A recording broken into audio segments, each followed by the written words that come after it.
I had somebody who her father actually had cancer, and her husband ended up quitting his job just to take him to appointments because there was that many.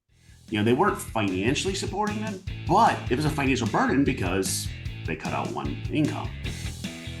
Welcome to the Teacher Money Show, the podcast dedicated to helping teachers navigate your unique financial challenges and unlock your financial superpowers.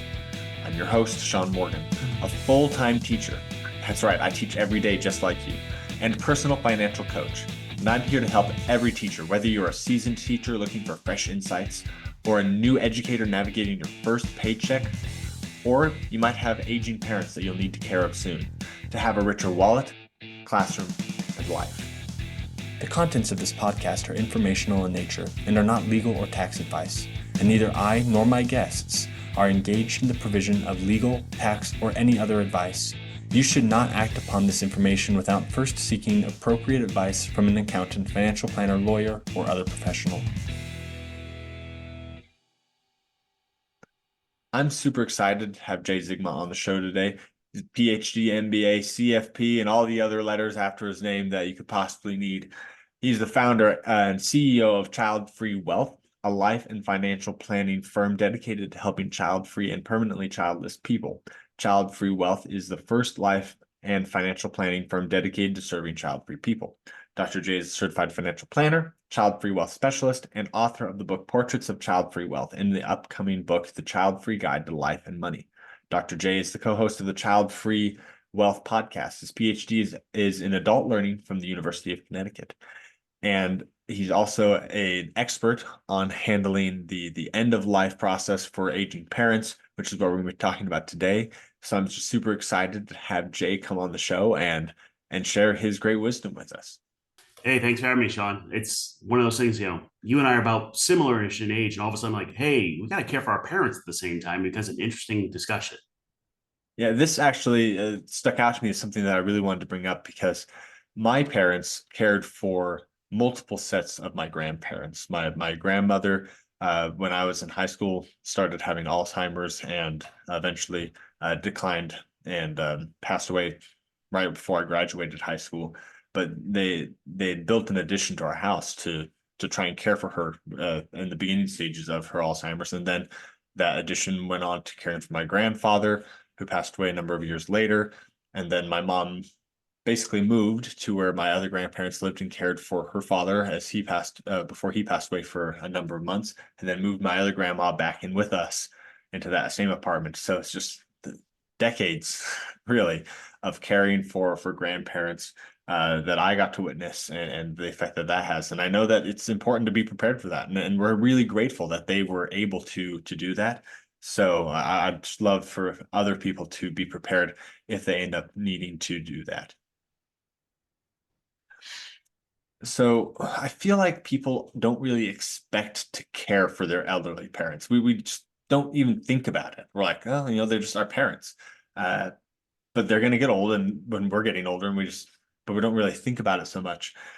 But also, it seems like elderly care of your grandparents, or your parents, isn't really as much of a thing anymore. Maybe I'm not understanding that correctly, but it used to be like your parents had nowhere else to go but to move in with their kids.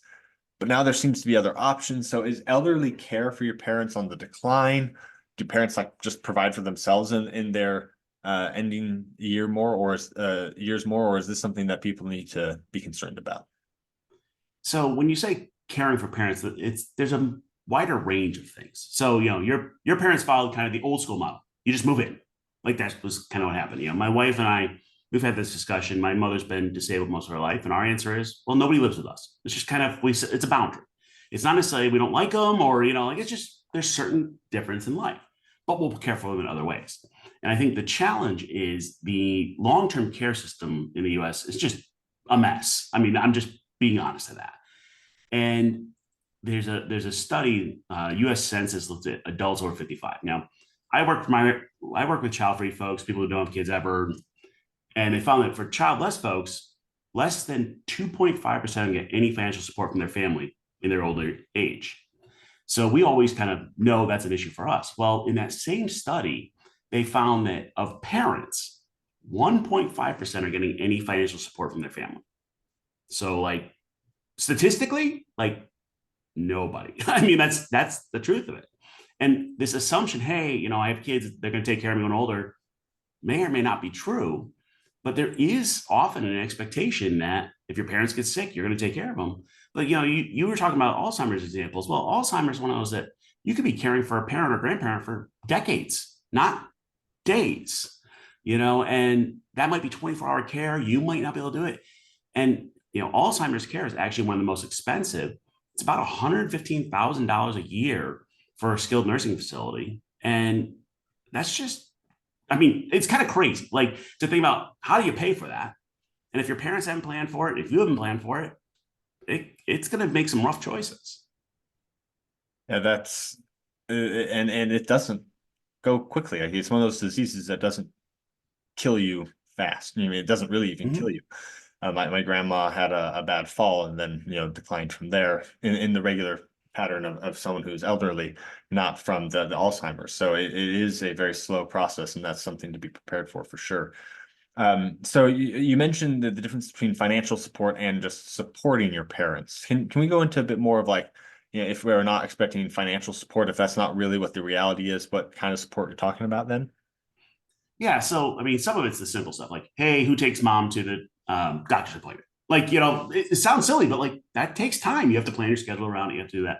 I had somebody who her father actually had cancer, and her husband ended up quitting his job just to take him to appointments because there was that many. They weren't financially supporting them, but it was a financial burden because they cut out one income. It's also the emotional support. All that. I had somebody explain it this way: his mom's in a nursing home. She's 90 something, and she's getting good care, but the nurses say, hey, she can't have her chips because of her diet. And he's like, look, her number one thing she loves is her chips. And like, just to be there to be the advocate, like, get mom her bag of chips because that's what she enjoys. That's what makes care a little bit easier. But that is all time effort. And that doesn't even count for like, oh, fighting with the insurance companies and fighting with the healthcare organizations and fighting with everybody else. Because part of the job, if you're caring for others, is to be an advocate and take on those battles that they can't. So obviously, even if you're not giving money to your parents, this has a financial implications for you. How can someone plan for the financial implications, especially if they're not like, okay, I'm going to give mom $1,000 a month or whatever, some random number. It's like, how can they even think about how much it's going to cost or how much it's going to take to do that care? Yeah, I had a client ask me, said, hey, I want to make sure my mom's set. What do I have to put aside for money for their nursing home care? And on average, women will spend 3.7 years in care. And so the answer was $500,000. He's like, hold up. Like, I can't afford $500,000. I'm like, you're right. So really, it becomes a discussion about setting boundaries. What can I do? What can't I do? What is my limit? What can I do to make sure my parents have support? We actually do, we call it a parent checkup. We go through and look at the parents' finances. And what we tend to find is that parents are either like broker than we thought or richer than we thought. There's very few that are in the middle. Like this is the income disparities, writ large. And part of the goal as the child in this case is to say, mom, dad, first of all, what's your will? What's your power of attorney? What's your paperwork say? What are your accounts? What are your long-term care policies? How's that structured? I had somebody, one of my colleagues was taking care of it. And this mom went into the hospital for 90 days. She had a long-term care policy. Well, the problem was when she got transferred from the hospital to the long-term care facility, it was 91 days, and the insurance company dropped them because she hadn't paid the bill. Because they can do that. So in some cases, just having a plan like, hey, I'm going to cover your insurance bill if you're in the hospital or things. And if you don't have a plan for this, what happens is, you use the fall, that's the common one. Somebody falls, breaks a hip. If you don't have a plan, all of a sudden your world just turned upside down, and financially, emotionally, all the support things start coming in, and that's hard. So, there's a lot of things that you're going to that you were talking about there, and I want to see if I can remember all the ones that I think are important. But first thing you mentioned, making sure like all your legal estate planning ducks are in a row. Can we talk a bit more about what that looks like as like your parent is really one that needs to do that, but for some reason people just really resist creating Yeah. an estate plan and a will. Like, oh, I'll get to my will later when I'm about to die, or I don't know what we just don't assume that we're going to need one or something. We just think we're Yep. going to live forever. So like, how do we approach that? How can we help our parents do those things to be prepared for this? Yeah. Some people have this like, if I make a will, I'm going to die. And my reality check is you're going to die. Like it just statistically, it's going to happen, whether you have the paperwork or not. And the joke is the only reason not to have a will is if you hate your family, because like then they start fighting over things and all that. The will is really after you die. I'll be honest, that's kind of less my worry right this second. It becomes more the power of attorneys. So the medical power of attorney, financial power of attorney, who's going to make the decisions? And part of this is having the discussion. So I'll use my family as an example. My mother doesn't want to be in all the machines. She's like, pull the plug, that's her thing.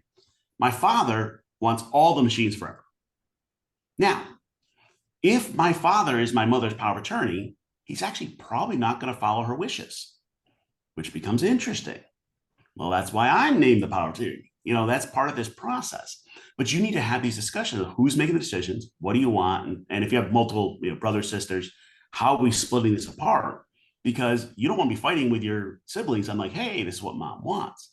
On the flip side, you also need to actually have a copy of the paperwork. So my nightmare is there's a will, power of attorney, and it's in a safe deposit box. So think about parents; they still have safe deposit boxes in the bank somewhere. It might have been from 3 houses ago in another state, but they have a safe deposit box. Well, to get access to that box, you need the power of attorney or the will. Well, how do I get access to the box when I don't? The will and the power of attorney are in the box? How do I get access without having the paperwork? You actually have to go to court to get access. So it becomes an issue. And when there's an emergency or somebody's disabled, it becomes a problem. The other thing that happens is you need a list of like, what are their accounts? What are their bills? What are their passwords? All those things.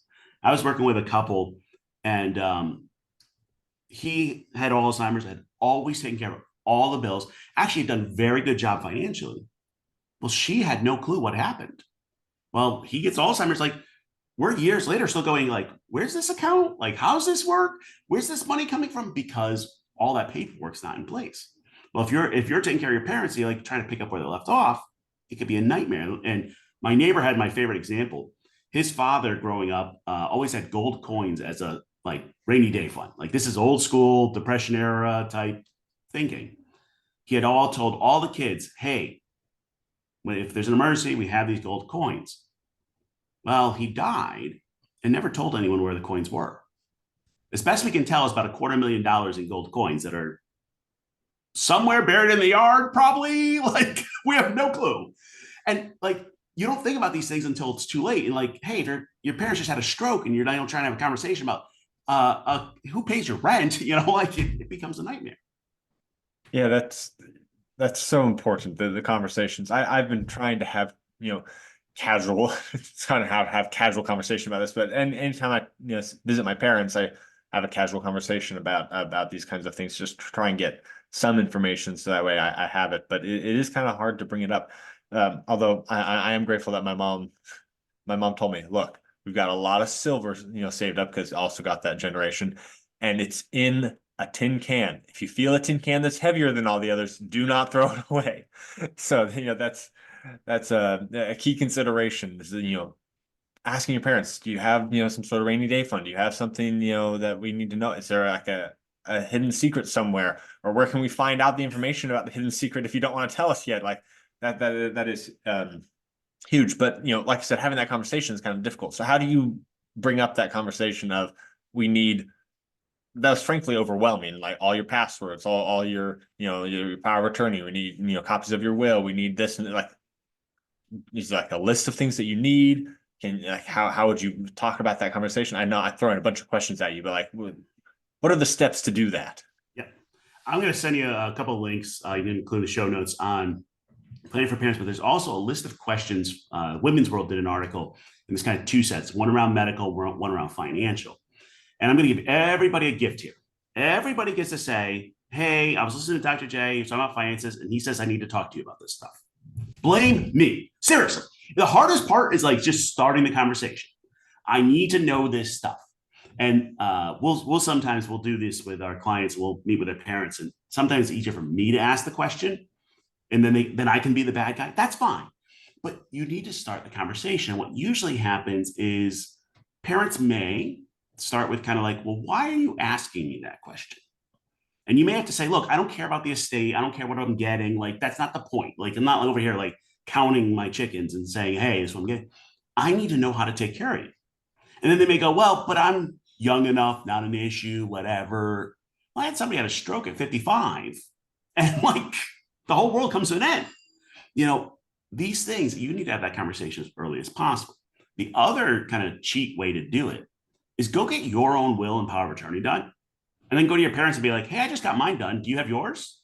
It's kind of like one of those like, hey, I'm doing it. Like, can you work through it? And what I found is if you start the conversation, the first one might not be the one you get the questions answered, but then the other ones. Now, in your particular situation, you got the end, you go, Mom, you had to do this for grandpa and grandma and all everybody else.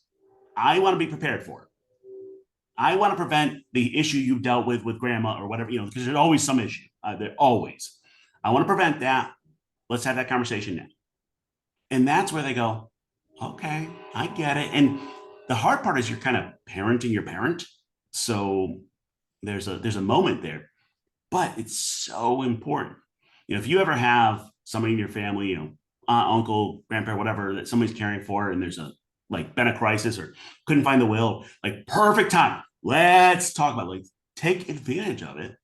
And I don't care what age you are now and what age your parents are, but you need to start having that conversation.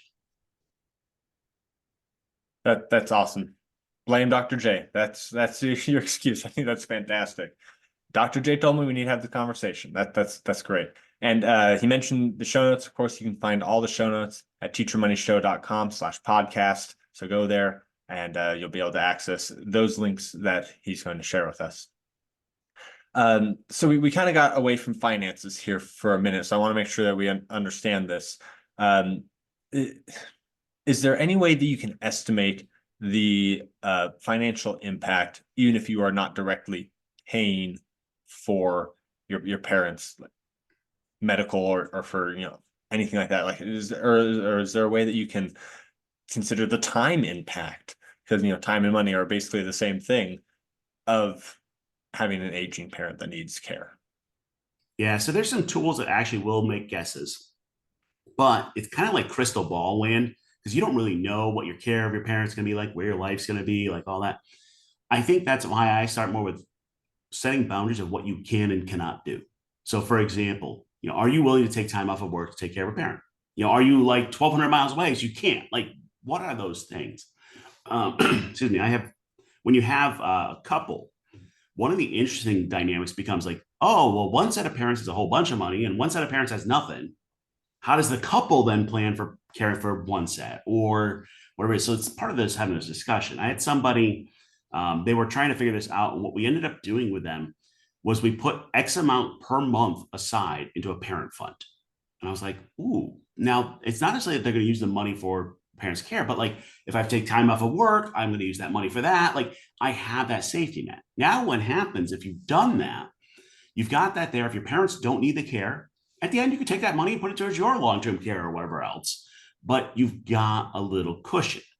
The actual cost of it, the honest truth is it'll take every penny you have. I mean, you can put every penny, every hour, every minute into it.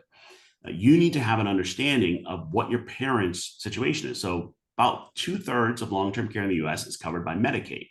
Well, Medicaid only covers after you run out of assets. So like that could be your entire inheritance going away. They talk about baby boomers and this big shift of money from the baby boomers to the next generations. I don't believe it. It's going to healthcare. Like that's what's really going to happen.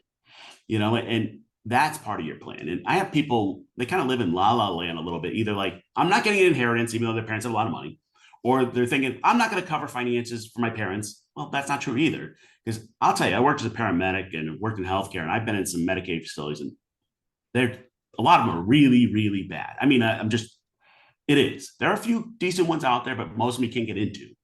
Medicaid essentially pays 30 cents on the dollar. So you're not getting the top care. Well, if you're going to see your parents in one of those facilities, are you really not going to put time, effort, other things into it? I will say, if you're looking at it, your parents are declining, there's actually somebody you can hire called an aging care manager or a geriatric care manager, who's a nurse or social worker who can go and fight with the insurance companies, healthcare, others on your behalf. And I tend to encourage my clients to pay for that person out of pocket yourself. Because then if you're paying the bill, like you get to like go and talk to that person, be like, hey, how is mom doing? Is she really telling me the real story? Like all of those things, as long as your mom's okay with it. But you can actually plan for that. And that person can look at it and go, oh, based on this pathway, this is where it's going to go. And your Alzheimer's example is exactly the problem. Alzheimer's is not a end of life disease. It's just a chronic state. Well, that care, if you're going to spend 20 years taking care of your parents, if you have to like pass up promotions or pass up moving up or pass up changing jobs, can completely derail your retirement. I had a reporter reach out to me and they were asking about millennials moving back in with their parents, and it was to save money. And I said to her, I said, you're missing the story. That's not what's going on. It's the parents moving back in with the millennials for care and other things. Like it's all these other parts and the generational housing, whatever that is, so that you provide support. Well, that takes an impact on you personally, professionally, your relationship. And there's a thing called caregiver fatigue, where you just get like, I've given too much. Teachers by nature are carers. They give. Yeah, but there's a limit. Teacher burnout for over caring is definitely an issue that we're trying to fight here, and I've seen it with long-term care as well. It's a very similar state, so that's something to be careful of. I really I'm glad you circled back to this idea of fighting the insurance company. Can you just speak more to what that entails and maybe good questions that someone needs to bring up, or some things that they need to approach with the insurance company to try and get the best that they can from insurance? So I had somebody who had a stroke. He's in a rehab facility, had to go to a doctor's appointment, and had to take an ambulance to go to the doctor's appointment because he was not safe. The insurance company didn't approve it. And I'm like, well, how do you want him to get to the doctor's appointment? Like, seriously, like, what are we supposed to do? And they're like, well, it wasn't pre-approved. And it took us almost 2 years to fight that insurance charge. It was like 3 grand. In the end, they ended up paying it. So the system itself is broken. It is. So it becomes building a care team around your parents. And often in the city or county you're in, there may be like a social worker that comes from the county that can help fight. There are others working with financial planners, others that can help you, because there becomes this point where you're like, all these bills are coming in. If you just start paying them, the insurance company will bill you before they ever go through all the process. All of the money goes away because you don't know it. The other part of it is, though, we don't know what your parents might qualify for. So a lot of states have senior services, they have programs.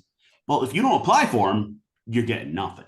And knowing what do they qualify for, what structure, it's going to take some time. Like, I joke, I had somebody recently, I was like, look, it's probably going to take you a couple days fighting with this state organization to get them all set up for stuff.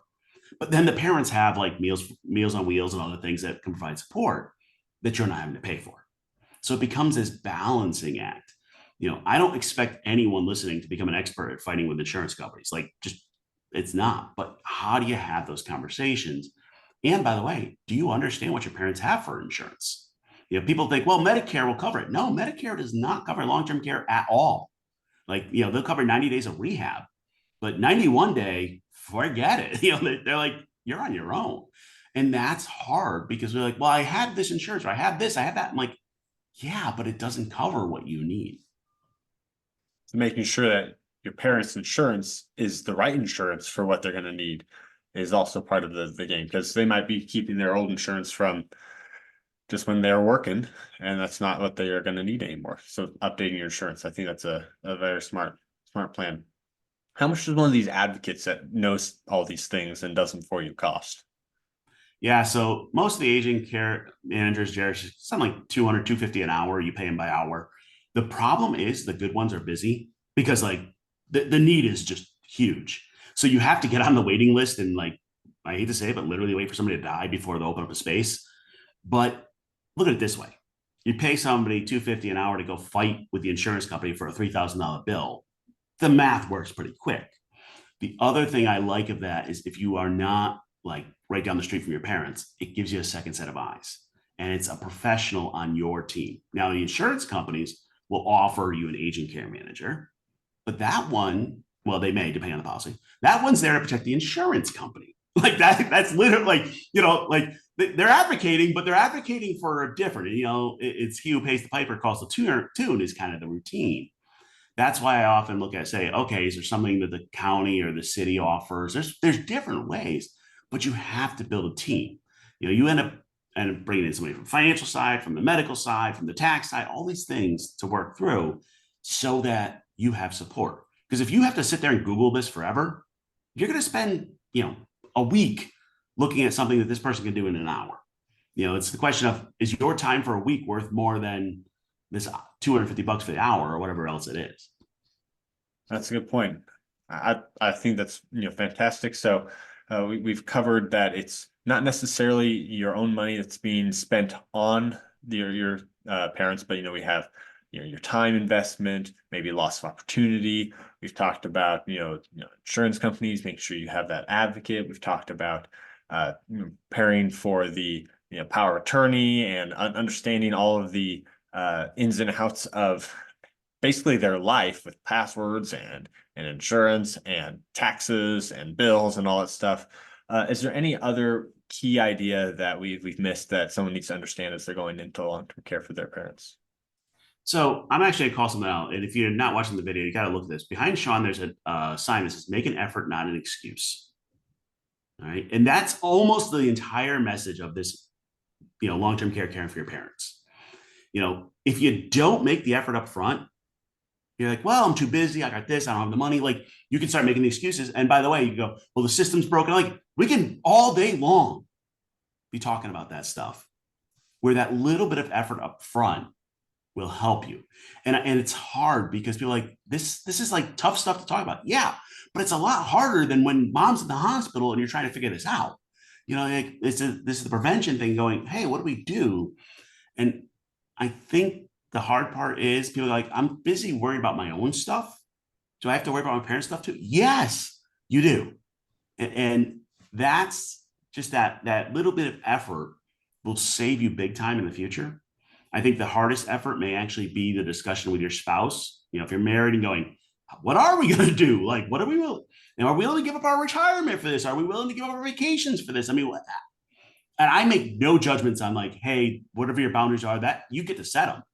But having that conversation up front, it's hard, but it's worth it. It's not as fun as saying like, well, our next trip is going to be to Paris or is it going to be to England? Like, that's a fun one. This is more like, okay, are we willing to move back? Are we willing to add on an apartment? Are we willing to care for them? Are we willing to, take a sabbatical? Like, these are the hard ones for caring for your parents. And what's the limit? I had somebody whose parent moved in with them for a hip thing. So 6 months later, I'm like, and when's she moving out? They're like, well, I'm like, you thought this was a short-term thing. Hey, she's just coming in for rehab. She'll be fine. Well, now mom's 70. It might be 20 years mom's living with you. Are you okay with that? I'm not saying you should or shouldn't. I'm just saying, are you really okay with that? Yeah, that's great. That boundaries. That's the end result is boundaries. Okay. Got 2 more questions for you just to wrap things up then. These questions I ask everyone that comes on. What's your number one tip for teachers to have a richer wallet, classroom, and life? I think I always look at it and say, plan for your life first, then your finances. A lot of people just do finance stuff, like kind of mindlessly save other things. Like, are you getting to the life you want? So if you're miserable at your job and you need it to change, well, maybe you have to do that. It might set you back financially, but how do you find that balance? And how do you not lose yourself on the way by? Awesome. And just the last question, how can teachers get in contact with you if they want to talk more about this or more about Childfree Wealth? Childfreewealth.com, Childfree Wealth Podcast, every good podcast. And the new book is The Childfree Guide to Life and Money on pre-sale now. All right. Thank you so much for coming on the show, Jay. It was a lot of fun. Thanks for having me. If you'd like to come on the podcast for coaching, to share an expert opinion, or just to talk about a topic you think is relevant, I'd love to talk to you. Just fill out the form at teachermoneyshow.com/guest. I look forward to talking with you.